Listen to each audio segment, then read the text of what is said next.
I don't think we should do this anymore.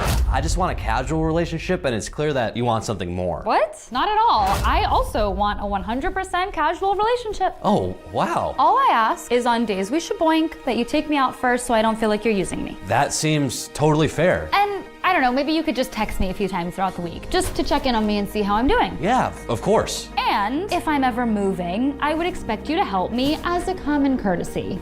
I'm not a monster. Oh, one more thing. If you do horizontal monster mash with someone else, you do need to let me know. Huh, why is that? Because if you're seeing other people, I may decide I don't want to be a part of that. Oh. Because I'm looking for an exclusive hookup buddy. So shaboinking whenever I want, but just with you. Exactly. That sounds like a good deal. And I need you to keep an open mind about wanting more in the future. Like more hooking up. Like becoming roommates and living together. Then I wouldn't have to drive so far to shaboink you. Wow, you're so smart. What can I say? I'm not like other girls.